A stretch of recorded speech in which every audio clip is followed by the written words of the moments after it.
Hi, everyone. Good morning. Welcome to Monday Morning Musings. This is Steve Crosby, and we are looking at Matthew 18, and we are continuing on. We're going to look at Matthew 18, 15 through 20. Now, this is the meat of where the misunderstanding and misapplication of this passage begins.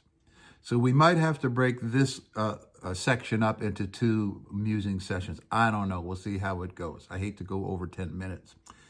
So I'm going to read Matthew 18, 15 through 20. Moreover, if your brother shall trespass against you, and this is one of these situations, again, where King James doesn't do us any favors just because of the arcane language. Go and tell him his fault between you and him alone.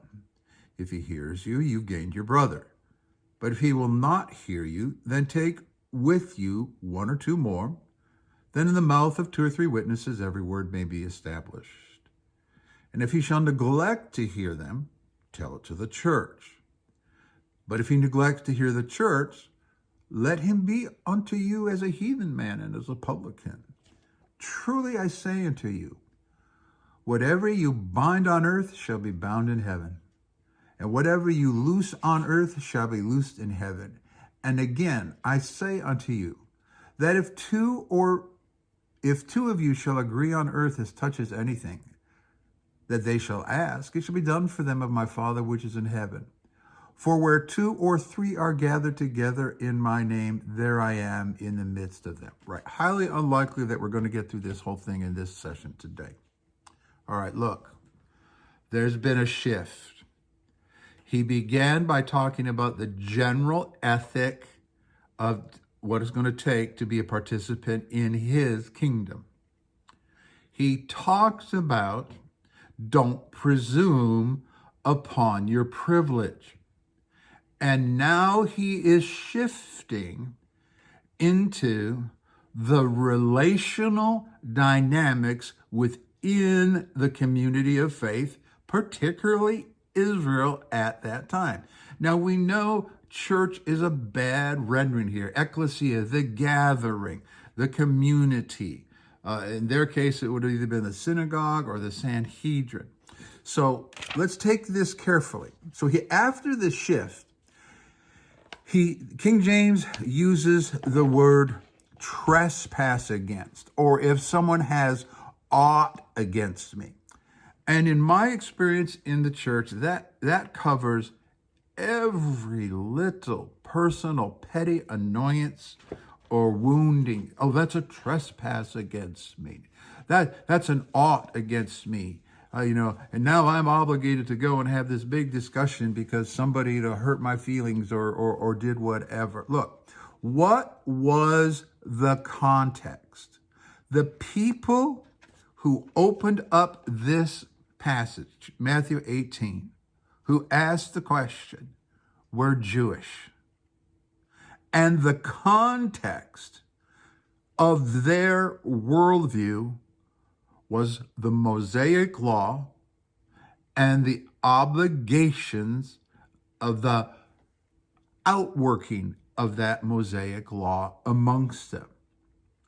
Their background, their worldview was not the same as ours. Things that were important to them are not important to us. And things that were not important to us were important to them. So we need to take this critical passage in a Jewish Semitic context, not a Western context where everything is individual and interior, and my feelings, how I feel about myself, my perceptions of myself, my sense of personal identity, where it comes from. So, in this context, a trespass or having aught against had nothing to do with all those Western individualistic senses of offense.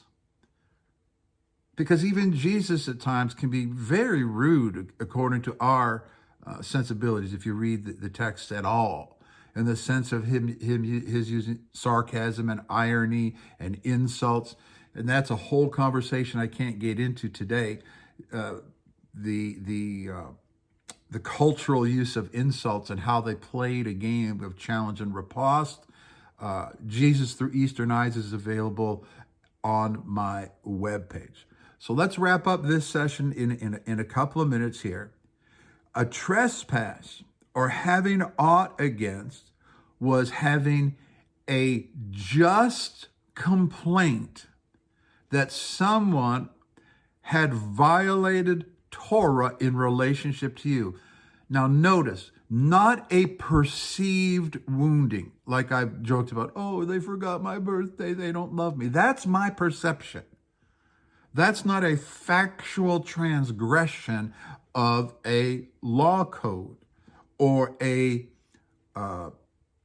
universal mandate of kingdom ethics. So to have a trespass or to have aught against was to have suffered actual damage. It was like a legal charge, and we're going to see this before the chapter's over. It would be something like in our world, a civil offense. It would be something that causes loss. You suffered a loss. Now, in our world, we interiorize all that. Well, my feelings are hurt. I've suffered loss. My emotions are hurt. I've suffered loss. No. We're talking about tangible loss. Somebody breaks into your house and robs something. But even more importantly,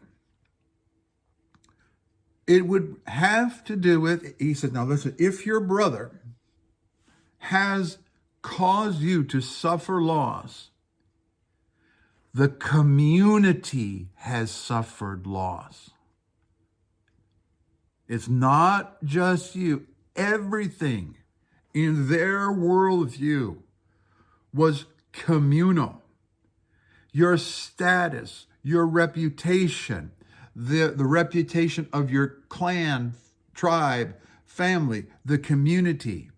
Your personal behavior was perceived by them as causing the greater community to suffer loss, particularly loss in honor, shame status, as well as actual material loss. Now, here's how we normally interpret and apply this passage. Well, so-and-so said something to me behind my back, and they owe me an apology. I'm not going to receive anything from them until they apologize. Matthew 18 says they have to come to me and apologize. Well, so-and-so hurt my feelings, and they owe me, and now we need to have Matthew 18. Well, so-and-so caused me pain, so they owe me. Now we need to do Matthew 18. Well, so-and-so is mad at me, and they said something unnice. Now we have to have Matthew 18. And so-and-so doesn't like me and doesn't like my children, and now we have to have Matthew 18. So-and-so is offended with me, and I'm offended. We have to... None of that.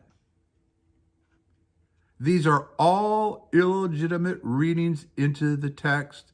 The original hearers and the speaker would never have understood this passage in that interior, psychological, individualistic